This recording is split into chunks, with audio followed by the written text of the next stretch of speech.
Alright, so this is the last week of March trading, starting on the 24th, I believe, and we did not have any news until Wednesday at 8:30, Thursday and Friday news, right? So the first news hit was 8:30, so 8:30 was on or the high impact news for that week, or not a high impact, should be a medium impact news, but nonetheless, we should inject some volatility in the market with this news here. So let's see how it played out. So on ES, so let's highlight the point of interest first. We have this monthly order block here. We have that weekly volume imbalance, right? We have an area of fair value gap. So these are all important areas where monthly and weekly POIs, we should expect some type of a reversal from. Reversal in the form of aligning with this higher time frame bearish market, right? So we should have a push higher and then a reversal from this high, lining up to the weekly order flow here, which is bearish. So how would this play out? So if you look at the daily chart, we have Monday gap opening here, right? Gap opening right away. Monday we reached that level. Tuesday we have a sort of like a doji small candle here, so not much going on Tuesday. And then Wednesday with that news, we have this huge down close candle here. So how did I, so going into the week, trader analysis is that we should have some type of a reversal from this high impact areas down into the lows again. That's the trader mindset.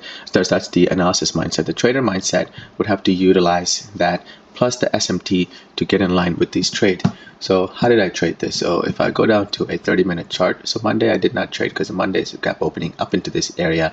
Then Tuesday we consolidate, right? So how did I trade this? Well, I took a total of 3 trades, but only one of the trade was the one that I was factoring in money for. And the reason being, I took this trade on Tuesday because I took a short here. I got stopped out. We ran these highs. We were trying to run these highs, but we didn't. So my objective was that Tuesday we might push lower. And then Wednesday we might come up, right? Take another area of liquidity above Tuesday's high or something, and then flush down. That was my idea, and this is where I took the trade. The reason the trade did not work out is because we did not have an SMT. I didn't see any areas of SMT here with NASDAQ. Again, without the SMT, the trade failed. Come to Wednesday, we have Wednesday 8:30 news. So this is the 8:30 news here, right? We have an area of high, up close candle here. Now, I think NASDAQ did the same thing. NASDAQ on Wednesday, let's see, 8:30, we had an up candle. But the reason I entered on this candle right at 9:30, as you can see from 9-minute chart, right? I entered right as this candle was forming these high. I was confident taking this trade because what I saw was, I saw NASDAQ as these were pushing higher.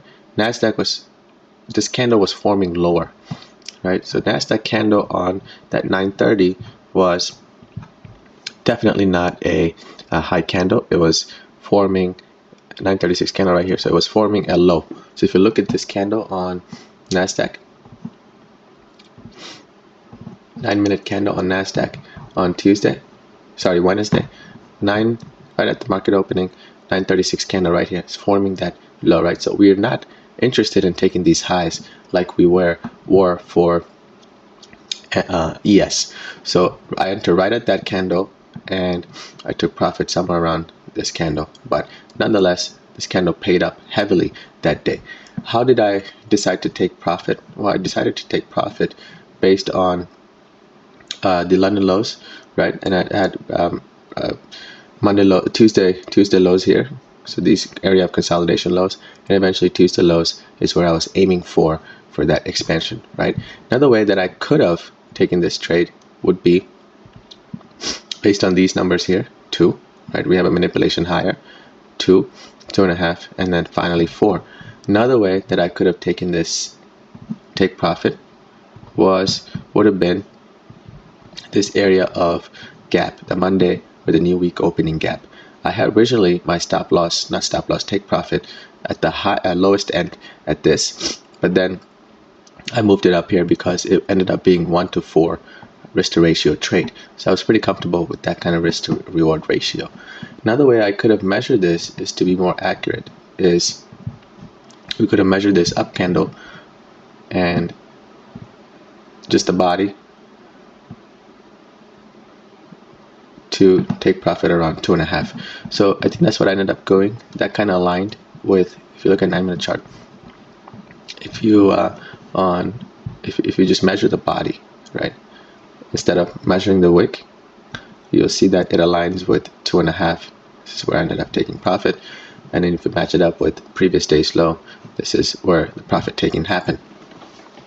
Overall, it was a great trade. How can I have traded this if I didn't see that divergence forming right away? If I didn't see that divergence forming right away, I would have taken this trade based on the fact that, look at 6-minute chart, right? You had a change in the state of delivery here. Then you could have entered right at the stages, change of delivery, put your stop loss above here, and then measure out the 2 hours there. On a lower time frame, you could have also seen that we had a change in state of delivery right at 9:45, so you could have entered at 9:50. Opening candle, put your stop loss above this, and then ride it to 2R. Now let's see what happened throughout the week. So I ended up taking another trade here, the long, and the reason I took this long trade was the fact that 9:30 we dipped into it, took the area of liquidity, right? We should have a push higher. We have area of liquidity here that we might, so we had a long push down, right? We had a gap opening. We went into this weekly gap opening here, or weekly volume imbalance, and then we pushed up higher into this area of inefficiency, right? So this area of inefficiency that we have traded to. So I took this long here. This was a very short trade. I entered multiple times because I did not see a clear SMT.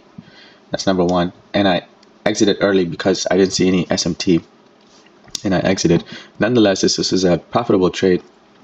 I was not super happy that I took this trade and I broke my rules, but the idea was correct here. We had a area of liquidity that was taken with this huge wick. We have a change in the state of delivery, and you could have entered on this candle here, and which I did. And I took profit somewhere around here. I entered twice based on smaller time frame confluences that we were going to push up. Not overall a great trade because this was going against the weekly bias, monthly bias. So this is not a great trade. On top of that, this was not a good trade because the SMT was not present. Nonetheless, we went up into this area of premium, and we started to break down from there, consolidate. So basically, the day of Thursday was a heavy consolidation day. Ended up being a doji candle. So this volume imbalance became an area of focus going into Friday, because we had a 1 push, 2 push, and we kind of consolidated around it. Asia consolidated around it. Finally, in London, we broke through it, right? And then we started pushing up around 8:30. And then obviously at 9:30, opening price here, 9 to 9:30 here, we had another change in the state of delivery. And then the trade would have come at 10 o'clock. I did not trade Friday. Because I had already profit taken on Wednesday. Wednesday was the best trade, and the Friday is another great trade, great setup based on these factors here. I did not trade because I did not see any clear SMT in this area at 9:30. There was no SMT here. London rated that New York or Asia high. What I anticipated was that we would take out the short-term high in 9:30 opening, possibly hit this area because we had an 8:30 news. So I was anticipating some type of a SMT in these areas, but nonetheless, the SMT did not come. Therefore, I did not take the trade.